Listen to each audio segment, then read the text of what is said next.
And you make money off not physically seeing a property before you buy it? The answer is yes. So not physically being able to see and touch it means that you can focus on the data to buy in the top 1% suburbs for growth. So out of the 15,264 suburbs that there are in Australia, at one given moment in time, typically there's only roughly about 15 suburbs that actually make sense to buy in that area at that one given window. Usually it's like a 6 to 12 week window. Now, if you buy next door or locally to where you are, guess what? You have a 99% fail rate, a 99% chance of getting it wrong. Now, does it mean that you're not gonna make money? Well, no. Because typically in Australia, you could buy a dud as long as you hold on to it for 10 to 12 years. Factually, you'll probably do all right, because factually properties double every 10 to 12 years in Australia. This is the difference between going faster or not. So if you want to go really slow, then fine, buy next door because you think you need to touch it. But if you want to have consistent growth and build a consistent property portfolio by, say, for example, buying one property each year for 10 years, then you need to rely on data to do the heavy lifting for you. Or you just go much slower, that's all. Now, the other reason why you don't need to see your properties, in fact, I would say that you shouldn't go and have a look at your properties, is because you typically will reduce the amount of times where you emotionally think that you need to add value to a particular property. Like if you go driving past it, you're like, oh, that letterbox could do with an upgrade, or oh, that front door could do with a repaint or a new front door added. When really, does it really need that upgrade? If you hadn't have seen it, would you have upgraded it? So it just removes a lot of that emotional connection. And it also allows you to really truly leave the tenant alone. Like allow it to be their home, because it's their home, not yours. You didn't buy it for it to be your home. Well, I mean, if you did, then it's not a proper, investment strategy anyway.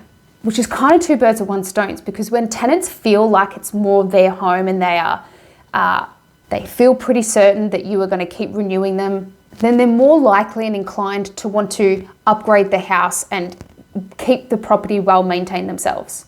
Like for example, I have this one property where there was no gate dividing the back garden to the front garden, and my tenant, after being in there for like 3 or 4 years, was like, hey, can I build a gate myself? And I was like, sure, go for it. Because they wanted to get a dog and they wanted to have a back garden for a dog, but there was no division between the front and the back. And I was like, sure, go for it. I even had another tenant who was a landscaper, and he asked if he could re-landscape the whole entire back garden. I said, sure, no worries, send me the before and after photos, and it was awesome. It actually also allows you to become a better leader, believe it or not, by giving the reins over to your property managers for them to take the leadership in stepping into their role more to highlight problems or things that need to be fixed around the house, which then has a double bonus to it, teaching you as the investor to employ better team, like hiring better people on your team. For example, a buyer's agent or a property manager. So that way you can focus your energy on where it needs to be as an investor, allowing you to scale your wealth quicker. So rather than me focused on trying to save $100 on a house getting repainted, I can actually focus on my energy on making more money, because the making of money is infinite, right? In the world of business / entrepreneurial / investing, we call it raising money. So as the investor, you want to be focused on getting the bank to give you more money rather than, saving $100 or $200 on some sort of maintenance item. So quote from Grant Cardone, wherever your focus goes, your money flows. So focus your energy on making more rather than saving more.